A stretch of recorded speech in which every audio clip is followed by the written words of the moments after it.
So let me welcome to the stage Charissa, Raynor, who is Executive Director of Healthcare of the SEIU 77 Benefits Group. Thank you. You're going to help us understand Upskilling America. Tyra, Mariani, co-founder and managing partner of Opportunity at Work, which is partnered with New America here in town. Bernstein, Senior Fellow, Center on Budget and Policy Priorities, my pal on Saturday mornings early, like 6 a.m. on MSNBC when none of you were watching. And of course, Vice President Biden's former economic advisor.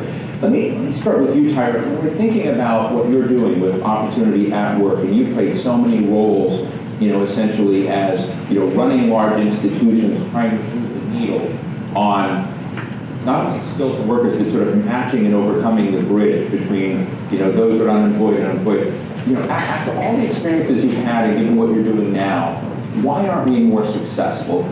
Like, why do we need your program at all? Yeah, no, great question. So, we've heard some of it already today, which is the job market works really well for those people that have followed a very conventional path to a 4-year degree and who really have the social capital and the mentorship that enables employers to take a chance on those people. But it doesn't work so well for those that have followed the less conventional paths, who are less linear, those that have been out of the job market, or we've heard a couple of panelists already, acquired their skills in a very non-traditional way. So they have the skills, but they don't necessarily have the degree. And so it's broken for millions and millions of Americans to some degree. And the question of why is that? Well, one is we see that employers are really looking for a ready-made workforce, right? You see less investment when you think back, 30, 40, 50 years, people had a high school graduate degree. They weren't ready, right? Employers invested in them and helped them to understand how to perform those jobs, and you see much less of that.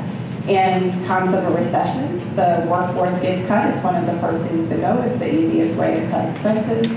And you also see this real creeping credentialism, we call it, where the BA becomes a barrier to entry. So Bernie Glass has data that says that, just one example, that 20% of administrative assistants have a 4-year degree, which means 80% of administrative assistants don't. Yet 2/3 of the job postings today require a BA degree.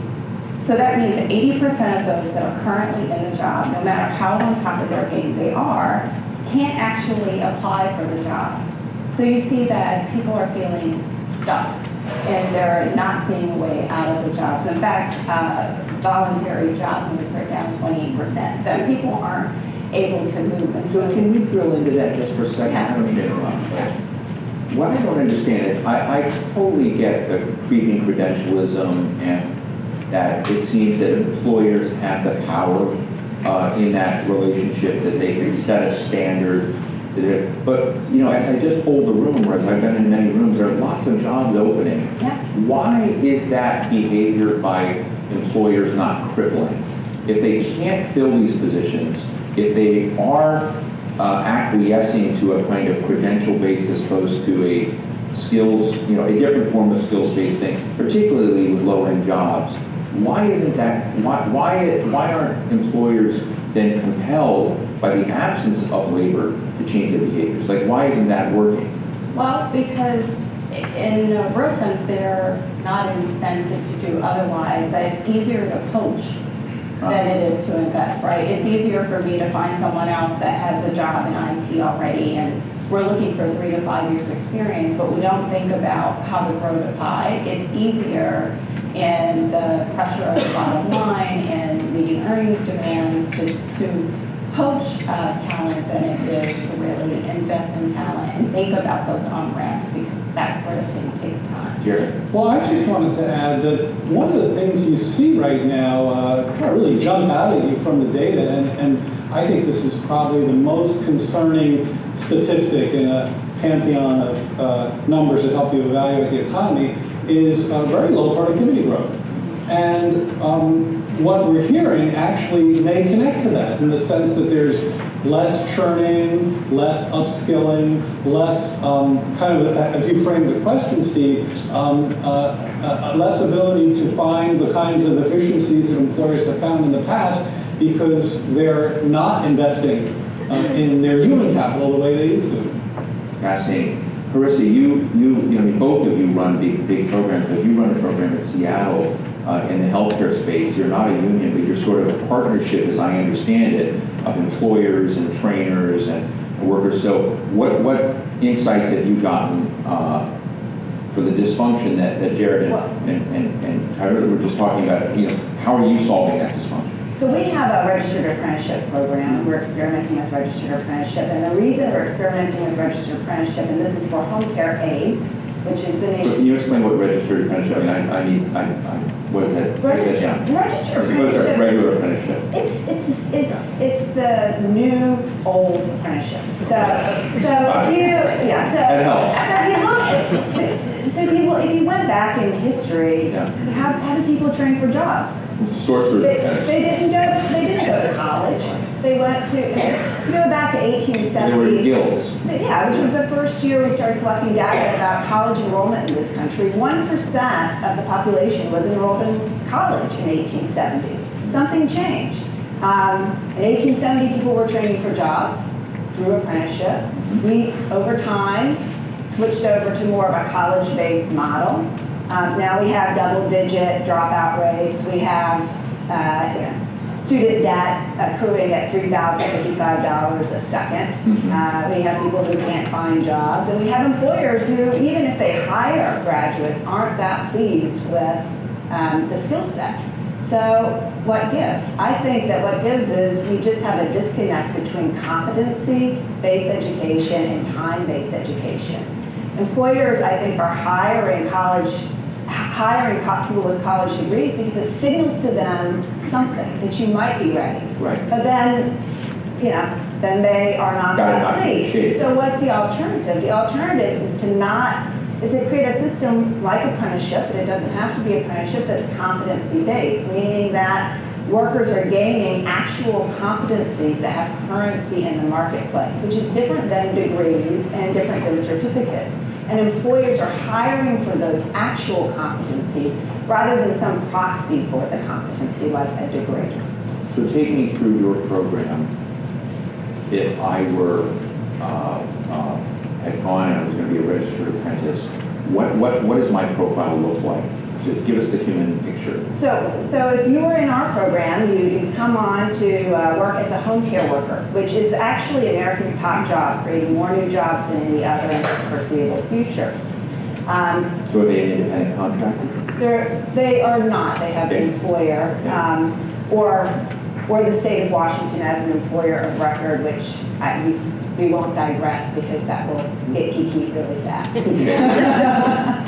But, I work for someone. So you work for someone, you have a job, and then you're going to go through some classroom or online-based training to learn concepts. And am I paying for that? And to practice skills. Yes, I'm paying out of my pocket for those skills that I'm You as an are you the employee? I'm the employee. You're the employee. Okay, good. I want to know whether I'm going to have a life after this, or whether I'm going to be stacked. This might be a good idea for you, but You're not paying for it. Your employer is paying for it. My employer is paying. Okay. And you're actually paid to attend and participate.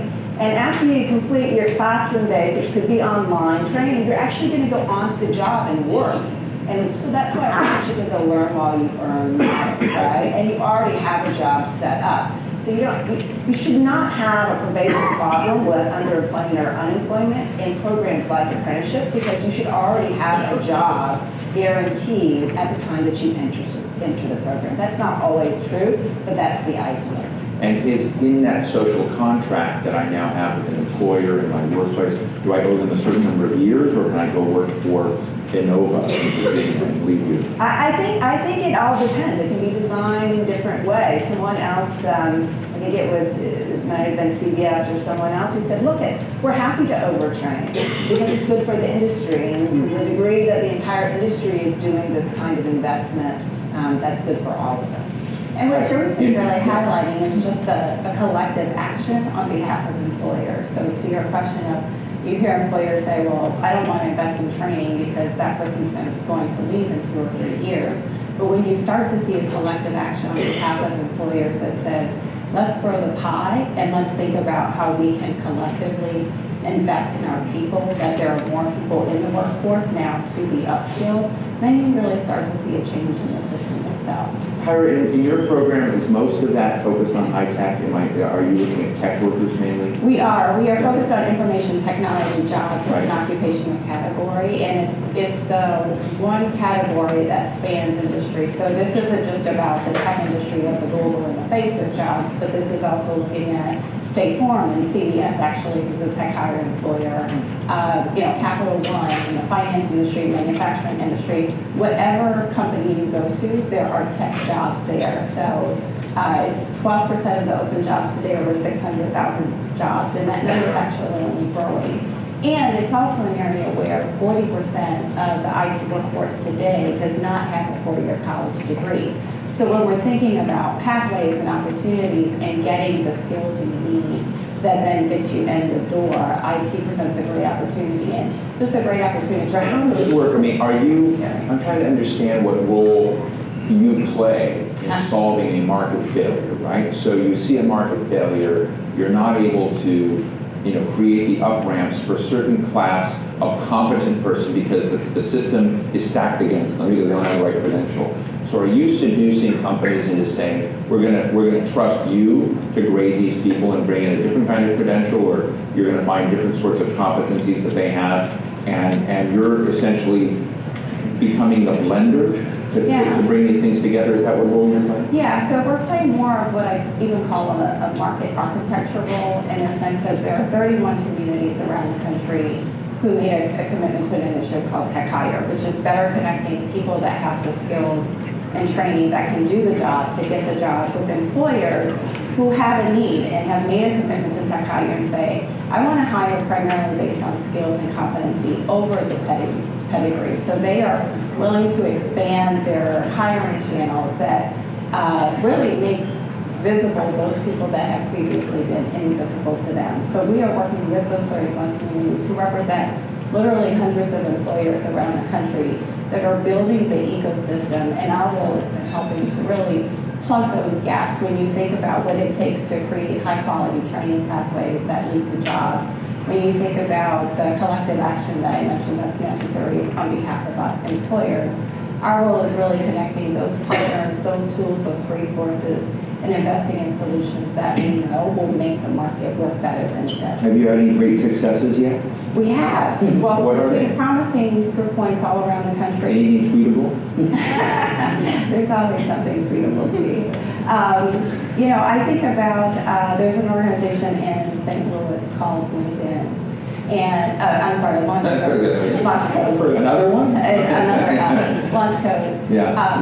Jim McKelvey's group. Yes, they started out in St. Louis, and they are playing a role of aggregating employers and aggregating talent to match employers that have open jobs with those people in the market. And they've played a role of both helping to identify the skills that were necessary. They are vetting those individuals and helping to place them, and have had tremendous success, and early success, of course, where they placed 150 people before. They're now up to 450, but they play a critical role of aggregating. So if you think about, just if I put one example, where if an employer wanted to hire from a boot camp, each employer would have to go to each of those boot camps. Right. Right? And that's highly inefficient for them. You think about Europe, every city that they go in, they've got to aggregate a set of employers that are willing to hire. And LaunchCode has played a role in really aggregating both finding the talent, vetting them, and getting them into those jobs that they otherwise would have been overlooked because their resume doesn't say 4-year degree or so forth. For those of you, I'm going to editorialize here, for those of you who follow this arena closely, LaunchCode is an amazing company, kind of a Jim McKelvey, who's a co-founder of Square with Jack Dorsey. And what's interesting is he finds people, there's this guy who's a narcoleptic, has narcolepsy, but he's a great coder, and there's a wonderful ad talking about this guy who was having a hard time finding employment because he occasionally nods off. And he says, and Jim basically helped in. And not only in that particular case was someone with a non-traditional issue, but nonetheless had the skills, got this fellow placed at SAIC. And when you kind of look more broadly, what he tells me is that the large employers in the company is that the most risk-averse player in those companies are the human resources departments. And the human resources departments are awful in terms of not wanting to hire non-traditional employees or people doing this. And so Jim, using his celebrity status as a brilliant innovator in America, began calling CEOs and embarrassing them to some degree or challenging them to basically take another look and take another. I thought it was an incredible model, but I mean, that is a very rare model. It's not something that's sort of a trend. Right, well, the goal would be to scale that model, right? Right. How do you create more success stories like that? And because the talent is there, as Sean just mentioned, the opportunity for everyone is not. And so the goal is, how do you get that collective action? How do you expand those channels? How do you let people know about the opportunities that exist? To your point on the IT and the HR, I find they're pointing to each other.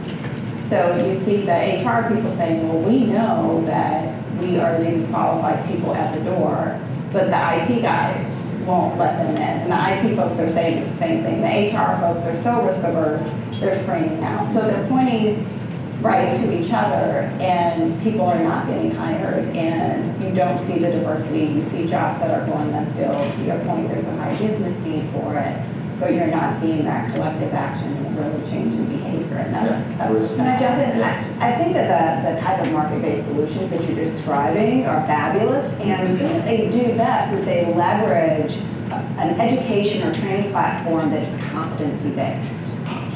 And competency-based just means you are self-pacing through the program. So if you are already competent through life experience, you get to go faster.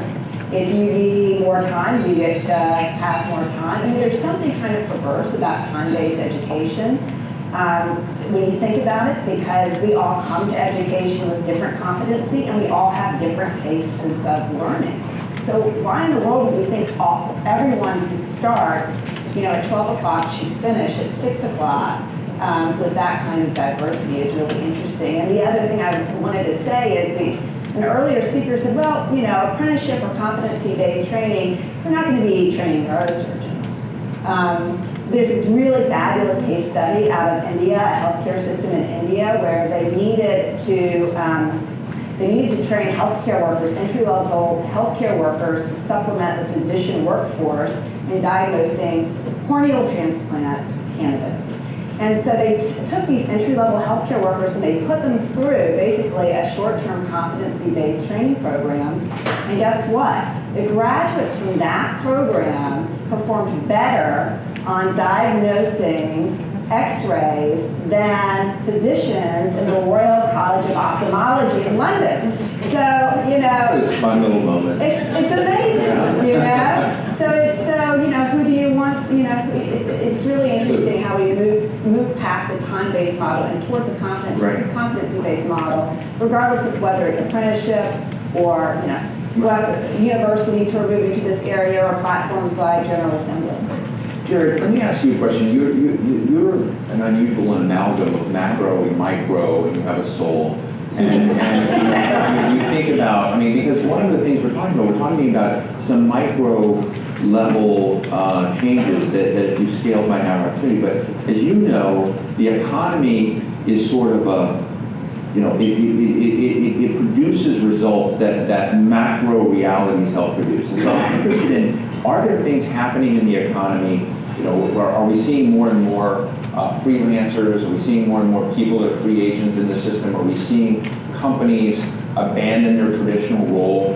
Tell us, when you're a macroeconomic advisor to the president or vice president of the United States, how can we have a less dysfunctional labor market and greater skills produced because of smart policy? I think that to some degree, the kinds of freelance economy, gig economy, 1099 economy, there's all these words for it, hasn't shown up in the data the way you might expect. A lot of this turns out to be pretty anecdotal. Now they say that the plural of anecdote is data, so it may just be that we don't have it yet. But the share of the workforce that's self-employed has actually been falling, which should surprise So you. what big employers do does matter. Absolutely. Most people actually, most employers are small employers. Right. Most people work for large employers, right? And that's just, that's always the way it's been. I think that the kinds of programs we're hearing described are essential. And interestingly, I have, talk about combining micro and macro, I run a full employment project at the Center on Budget where we commission papers and think a lot about policies that will move the economy to full employment, which it hasn't been at for years. And in fact, You just tweeted the fact that why aren't we talking about full employment in the presidential debate? really, so there you go. Exactly. Although that was like about a week ago, I thought. I'm maybe losing track. But yes, exactly. And in fact, we've been at full employment 30% of the time for the last 35 years, which is terrible. And so what we're hearing so far is very much on the supply side of the equation, and one worries about workers being kind of all dressed up with nowhere to go.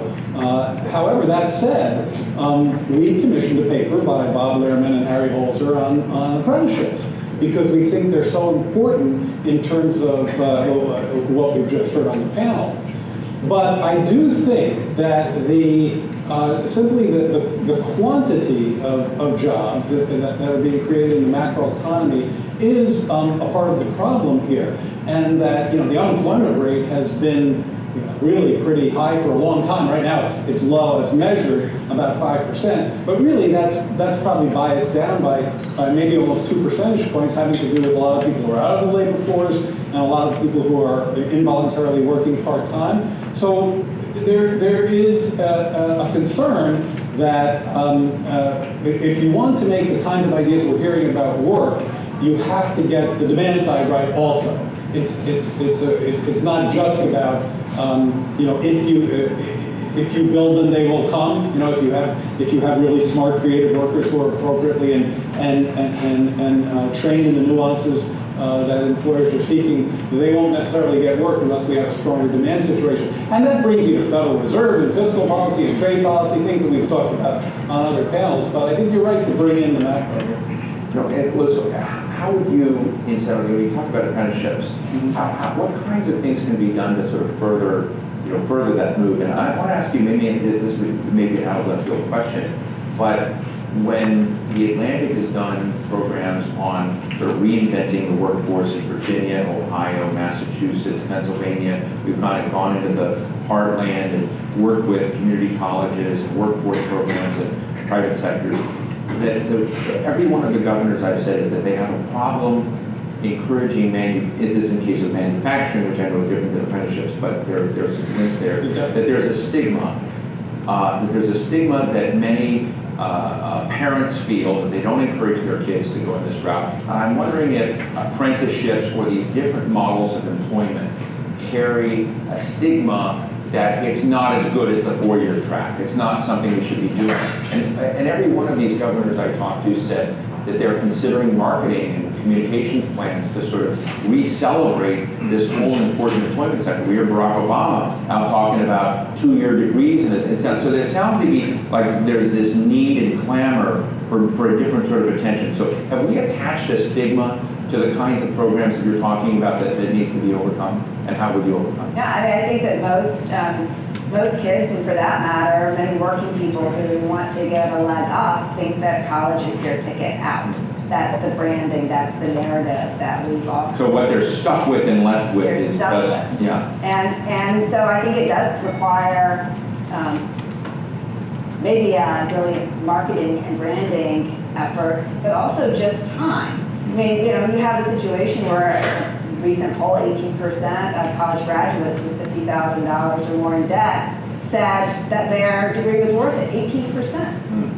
So, so I think for which they paid a lot of money. For which they paid a lot of money. And you have 10% of employers who say that the graduates that they employ actually have competencies that meet their needs. So I think the market will start to adjust and people will start to make different decisions, especially as technology provides an opportunity through lower cost models of accessing competency-based training, and that their markets are set up for people to get attached to the employment sector with those competencies that have real currency. Tyra? Yeah, there absolutely is a stigma.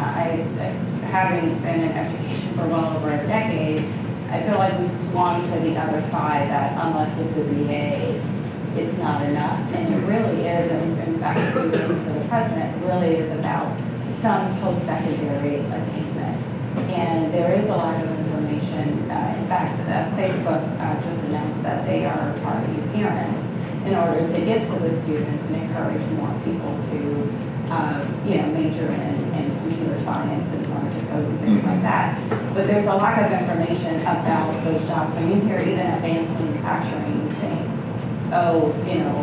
stuck on a line, right, in some factory and not really making a good living. So there's something to be said about the education of our workforce, of adults, of parents, to understand that there are well-paying jobs that do not require a four-year degree. Is it valuable? Yes, for all the reasons we've been talking about. But is it the end of opportunity? Is it the end of well-paying jobs? No, it's not. And there's something to be done about getting that education and information out there. I think, I want to Jared get your views, but, if I were a millennial, I still think I am.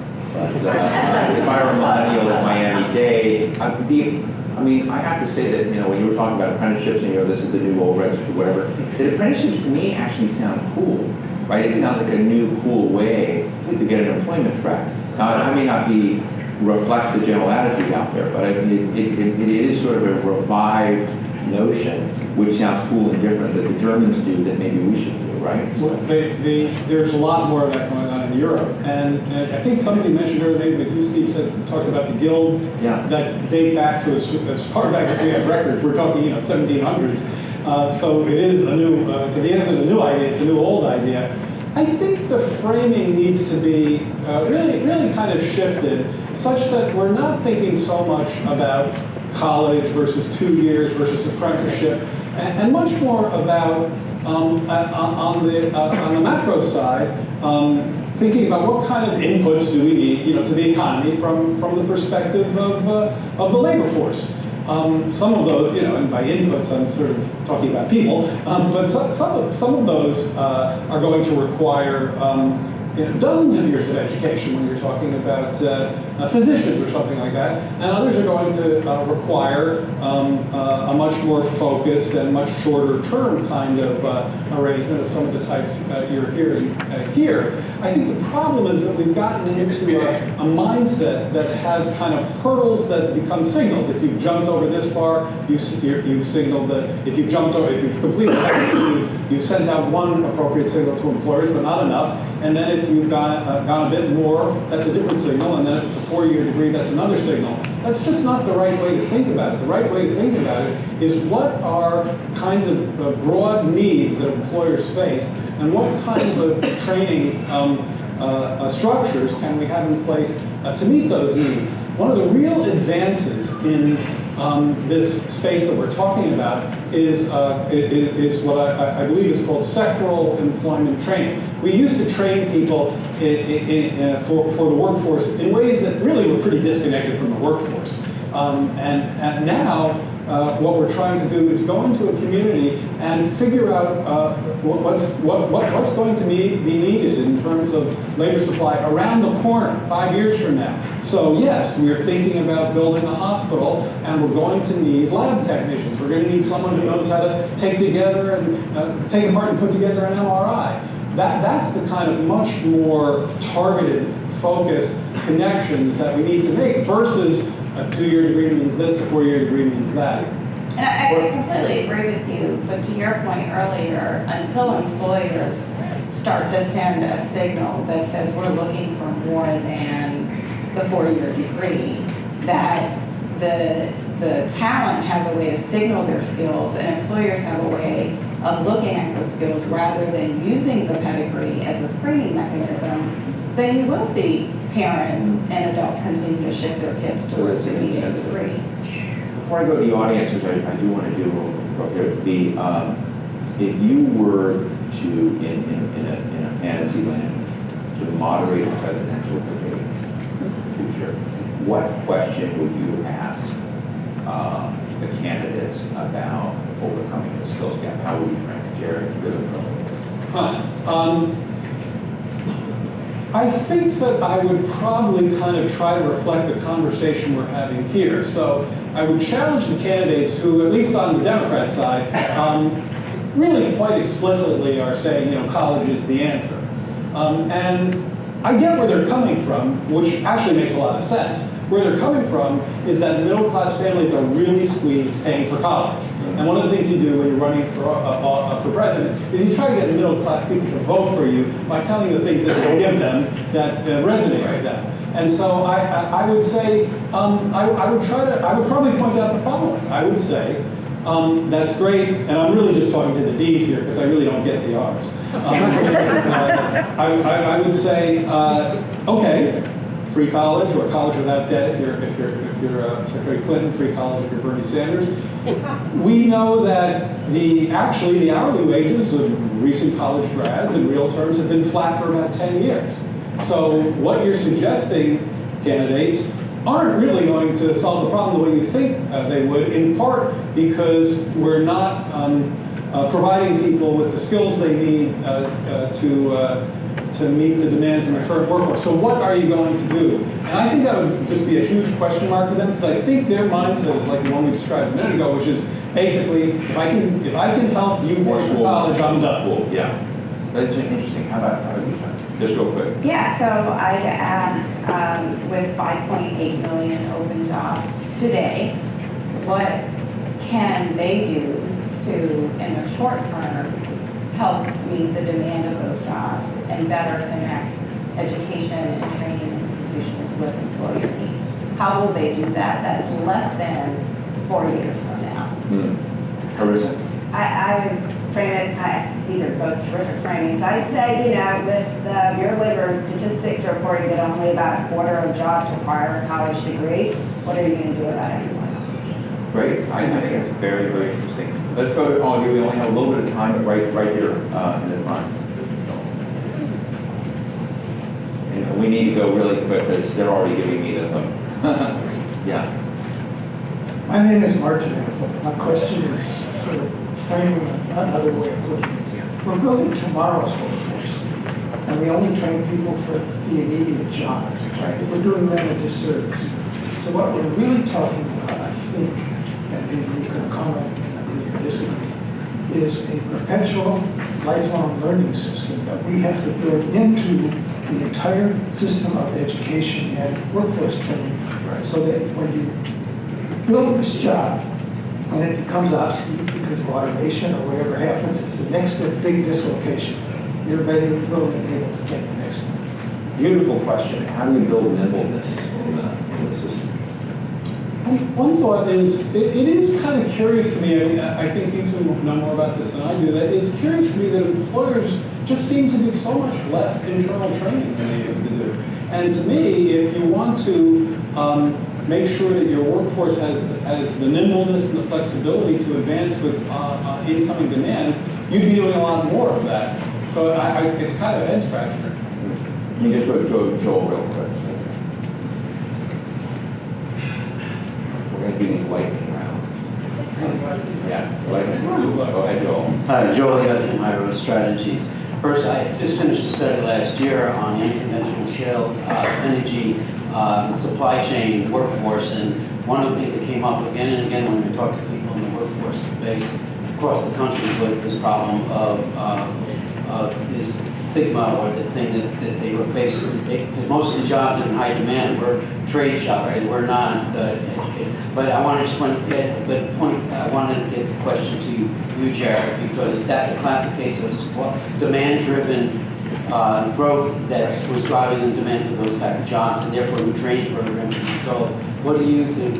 What do you characterize as what we should be doing with demand side? Yeah, that's a great question, and frankly, I don't believe we're going to solve these problems unless we approach it from the demand side as well. One of the reasons probably why employers don't feel compelled to do what we'd like to see them do is because there's just really an excess of supply over labor demand. So look, I mean, I think that it really comes down to two things. Fiscal policy, a large, broad infrastructure investment program would help boost demand. I mean, that's something that doesn't come up, a big investment in infrastructure. Absolutely. I mean, almost any economist who's thinking about the future will tell you that, especially with borrowing costs so low right now. And secondly, I think we should do some direct job creation I'm not talking about, New Deal style, a bunch of guys and went out into the woods and built a dam.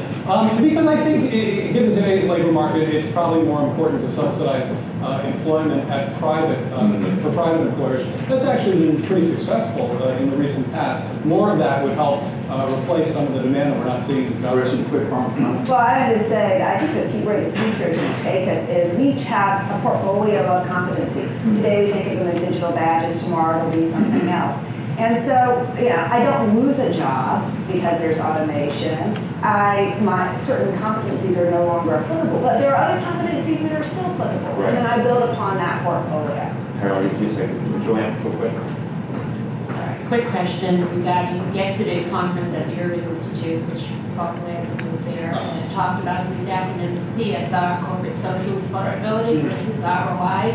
And so tell me if you could comment on what incentives do you give, because I envision this mentoring, we need so much, and corporate America needs to reinvent and help build that workforce. Let me start with Tyra. Yeah, as we think about it in the tech hire work, we recognize that, to the last point, some employers are coming to the table to do it for corporate social responsibility. I think if they hire that talent and they see that talent is doing well, then they start to say, oh wow, how do we do more of that?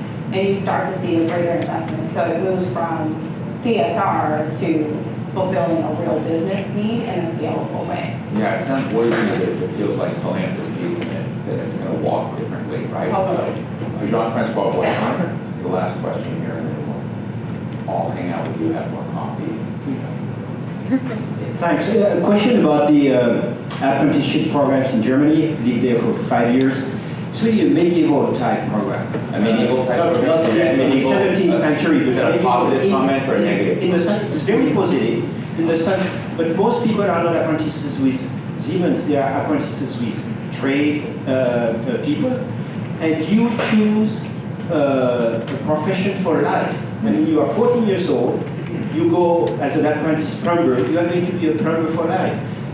How do we reconcile that model, which is great at building, with the 21st century So economy? one thing I'd like to say about this, because I hear the stigma point, and I know that what you're talking about is real. The kinds of jobs you're describing can easily pay $80,000 a year here. So I think so I think one of the things we need to help people understand is that these are actually good, highly remunerative jobs. And I think that somehow the mindset is that no, they're not, but in fact that they are. I don't know, Tyra, final thoughts? I guess I'd say that, to Jared's point, that this problem of the dysfunctional labor market is not just the supply side, that there's an employer side as well. And in order to really fix it, we've got to think about how we build the ecosystem and create the education and the knowledge about these opportunities and help create both the pathways to the jobs, as well as help employers start to understand that behavior that prevents them from seeing people that are there and able to do the jobs, and we've got to do more of that. Charissa?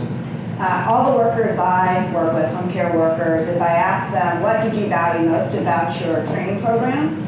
They would say the competencies that I built that helped me do a good job, helped me keep a job. No one's going to say, because I really valued spending this much time in a classroom or online. So I think we should, as a community, shift, a little like your earlier point, be more agnostic about the vehicle that gets us there, apprenticeship, college, something else, and be totally laser focused on making sure that vehicle is producing competencies that employers demand. I want to say, I feel like this conversation nudged us into some cool and interesting directions that I would love to revisit 2 years from now to see whether employers have changed the way they think about skills out there, whether some of your workers feel as empowered and that, with some of the programs that are coming online with potentially free education, and then looking at the macro policies on infrastructure or whatever, and fiscal programs that in fact some of that can all work. So I want to thank you very much. Charissa, Raynor, Tyra, Mariani, and Jared Bernstein, thank you very much.